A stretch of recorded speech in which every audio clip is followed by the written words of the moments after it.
everybody, it's John. Welcome back to my channel. So a little catch up. So I was working on the Corsair and I got the little guy in there, just sitting there waiting to take off with only half a plane. So I ran into a problem with this, like similar to the 71 Volkswagen, this is missing the landing flap that allow the rear tire to come down.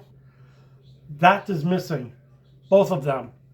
So what I wanted to do anyway was I wanted both of these to be closed, the front and the rear to be closed, because I am planning on hanging this. I didn't want to hang it with its landing gear engaged. So that was my plan anyway.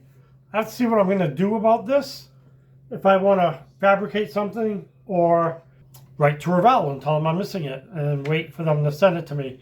But while I debate that, I am going to take part in Pete's Challenge. Pete's Challenge is to take the front grille of a kit and sand the back of this until all the lower ridges are gone. So the grille is open as it would typically be. So this is the grille I chose. I'm going to try to do it on. I think it's going to be the easiest one. It seems to be a little thicker than the other ones. First one, I want to try something that I feel pretty confident I can do. So I'm going to give this a shot. I will leave Pete's link below if you want to go check it out. He's done quite a few, some pretty intricate ones too, if you want to go check it out and take a grill and give it a shot. And I am going to give it a shot. Let me get my sandpaper. I'm going to start with a 180, 280 I should say. Cut a piece off of this. I know that's fantastic for my knife, but I need a new blade anyway. All right, so here I go. If I can get hold of it here on this side.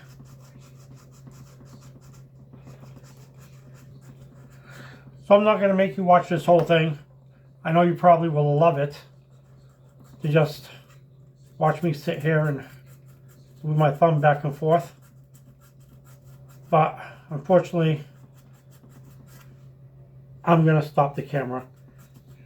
And I will turn it back on when I get there. Well, I'm back from trying the Pete's Challenge. Let me show you. I've been defeated. I mean, maybe it was just the wrong shape because it was curved. I just started sanding away. What ended up is all this, the edges broke off before I was even able to get through the grates. That has kicked my butt. It's been about an hour and a half. I didn't realize how off I was until these pieces started to show through, which was a bit too late. I tried to continue, but the edges just kept falling apart. I am going to try it again, possibly, if I can find, I don't have a lot of extra front grills, so if I have some more, I will try it again. Hopefully something that's not as thick or shaped like this. This was really thick, and like I said, the curve just, human error, of course, just did not do well with this challenge. I will leave a link for Pete down below. He's really good at it. There's been, like I said, there's been a couple other channels that were successful. I think I might be the only one that was not successful, but I'm not going to take it personally. Charlie Mack has asked a question to the community about group builds.